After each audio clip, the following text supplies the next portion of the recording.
Yeah, we got an awesome Trusted House Sitters sit in Singapore. Singapore was on our list to visit, but only with a Trusted House Sitters sit. Otherwise, we couldn't have afforded it. There are no Airbnbs in Singapore, and the hotels are super expensive. So the first night there, we had to spend in a hotel, and we got the cheapest room we could find, and we paid something over $114 for one room for one night. Why there are no Airbnbs in Singapore, I will talk about that in a future video called Singapura. Yeah, we got to see Singapura. We were taking care of a 14-year-old dog, Lucky, and luckily we were also taking care of a 13-year-old cat, Vasily.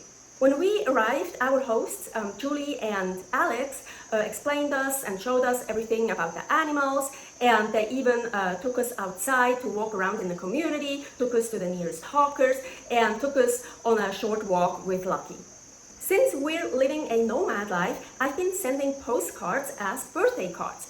And believe me, it's not always easy to do that. It gets harder and harder in each country to find postcards, and it's also not easy to send them from every country. So I was so overjoyed when Alex and Julie explained us everything in the apartment. Alex showed me a box full of postcards and told me, oh, if you want to write some cards, you can have some.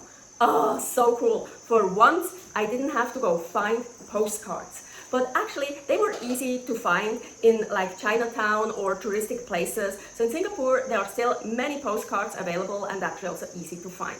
So now to the pets. It almost looked like that we wouldn't have a cat to take care of upon our arrival. So we were cat and dog sitting from June 21st until August 2nd, 2025. And on June 1st, Julie texted me that Vasily, the cat, started wheezing during the night or in the evening, and they right away went to the vet, and it turned out that he has a pretty severe heart disease.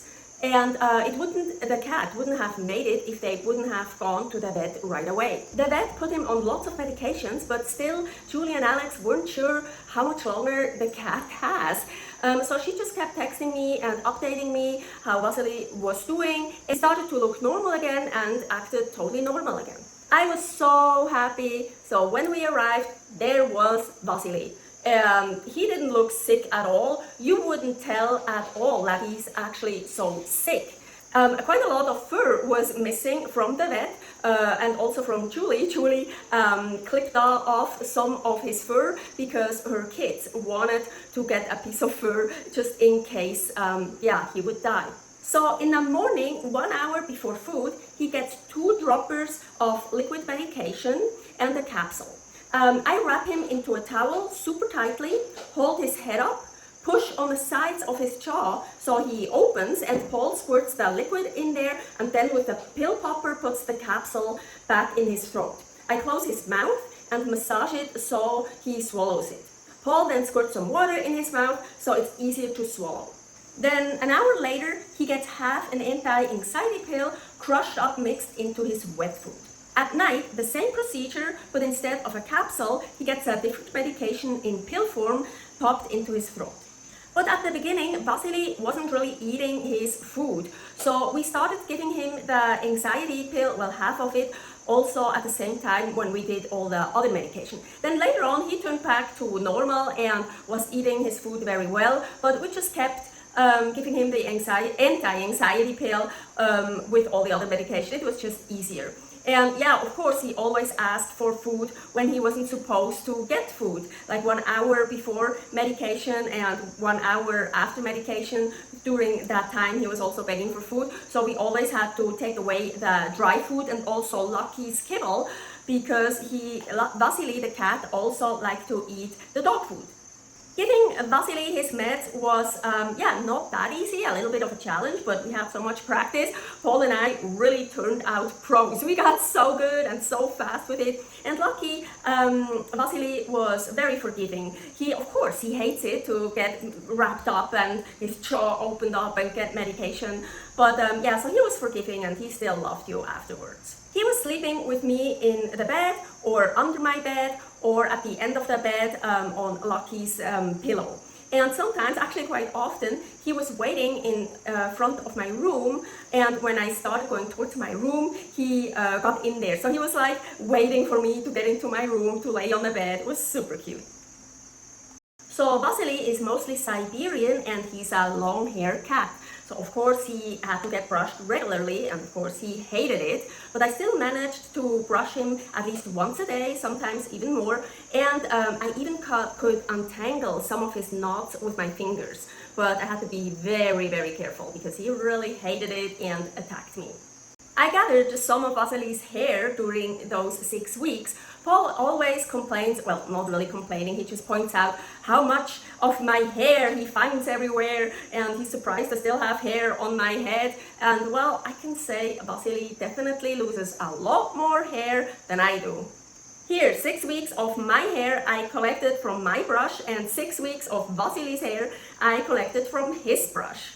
Unfortunately, Paul had to take some antihistamines sometimes because of all the cat hair. Once a week, a lady came over to clean the apartment, but still Paul was sweeping, vacuuming almost every day. Yeah, Paul unfortunately is a bit allergic to cat hair, but luckily not that bad, so it's still totally okay to do cat sits. So I'm super happy, otherwise we couldn't do Trusted House Sitter sits with cats. So no, it still works, but sometimes he just has to take an antihistamine pill.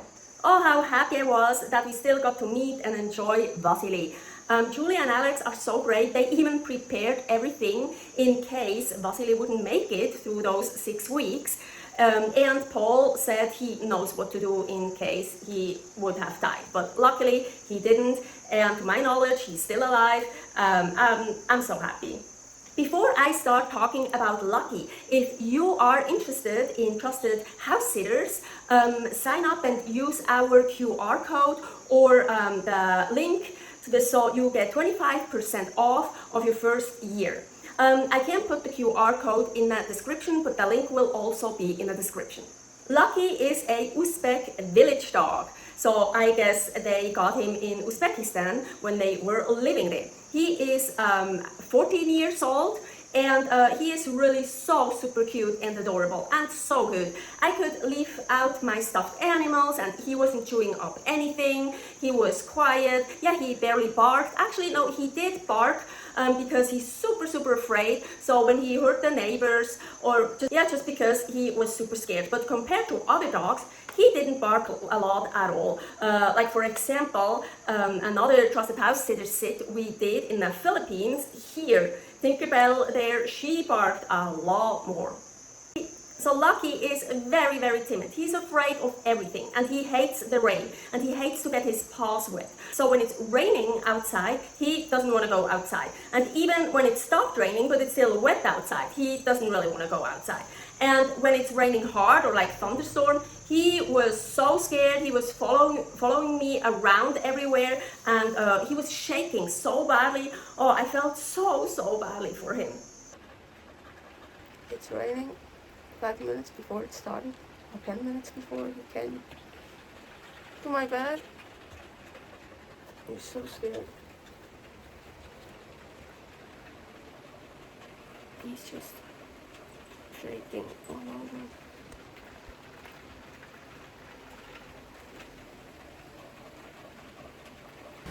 Okay, it's raining and ooh, did you just see that? And thunderstorming out there.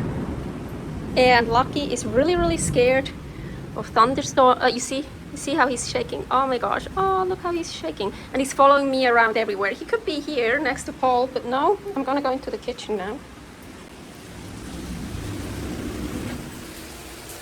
Oh, he follows me everywhere I go, to the toilet and everywhere. Yep, it doesn't matter that Paul is over here. He follows me. Look how he's shaking. I feel so bad for him, huh? Aww. Well, I'm glad we're home with you, right? You're not alone. Yep, it is loud. Typical for Singapore.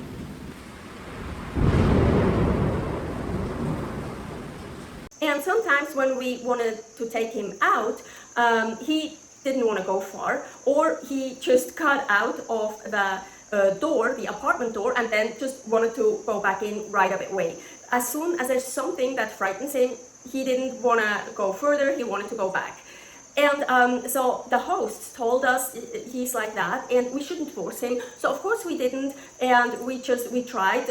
If he didn't want to go, we didn't walk him, or we went downstairs and came right up, back up again because he didn't want to go far. But I still made it sometimes, I don't know, like 3-4 times to the really big, very nice garden across the street.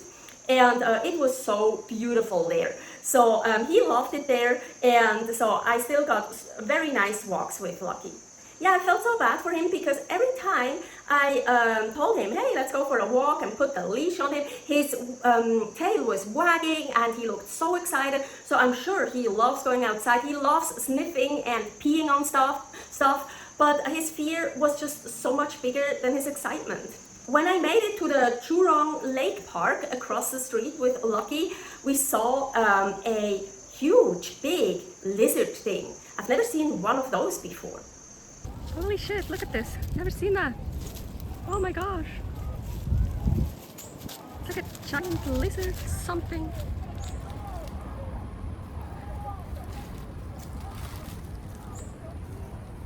It was on land, and then when we got here, it went into the water.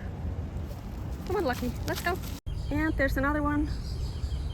Komodo dragon. It's a little one. Still looks big.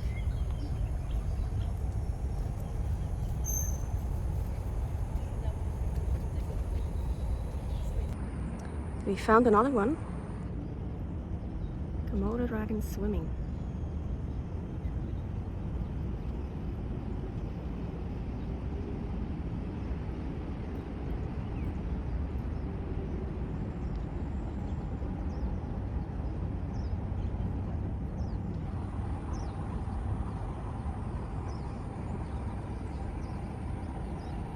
Later, when we got back home, Paul told me that was a Komodo dragon. But then later on, after I've seen more of those, he looked it up and he said it wasn't that, it was actually a Malayan monitor lizard.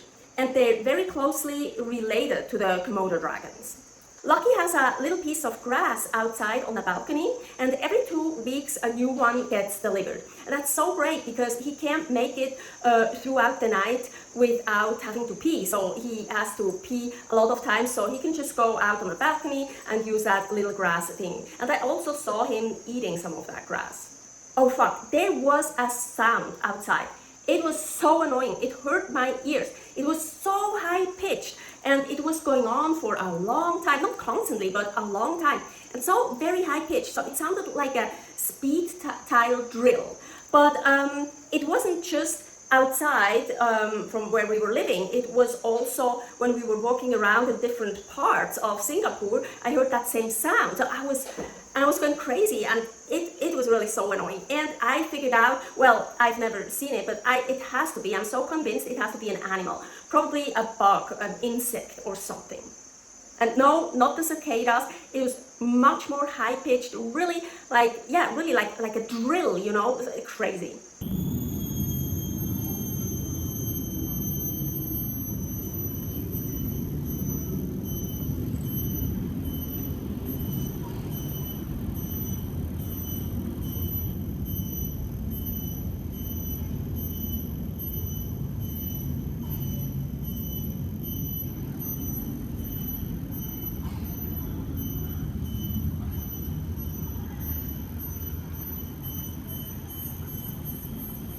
Those fucking birds are driving me crazy. It hurts so much in the ears. More about the community we were staying in Singapore in the second part. Trusted House Sitters in Singapore, part 2, the community. Paul has a very good friend, Aki. He and his wife, Aline, and their son, Brandon, they have 2 residences. One in Reno, Nevada, very close to where we were living, and another one in Singapore. And so they first mainly lived in Reno, Nevada, but then when Brandon came into the age, into the school age, they moved to Singapore because apparently there the schools are better than in the US. So now they mainly live in Singapore and just go back to Reno during their vacation, or Aki goes back to Reno more often because of his business. So of course we had the idea, hey, we could meet up with them while we are in Singapore. We haven't seen them for a while. We were staying there from June 20th until August 2nd, 2025. And our hosts, Julie and Alex, they're teachers in an international school there. So of course we were there during school vacation. And of course, as mentioned, during vacation, Aki and his family, they go back to Reno, Nevada, the USA. So, and they came back on August 2nd. So they came back exactly on the day where we were leaving. So yeah, they came back on August 2nd because school started again on August 4th. So of course, we couldn't see them. So sad. We really just missed each other. But who knows, maybe another time, somewhere else. Stay happy, stay healthy, stay connected.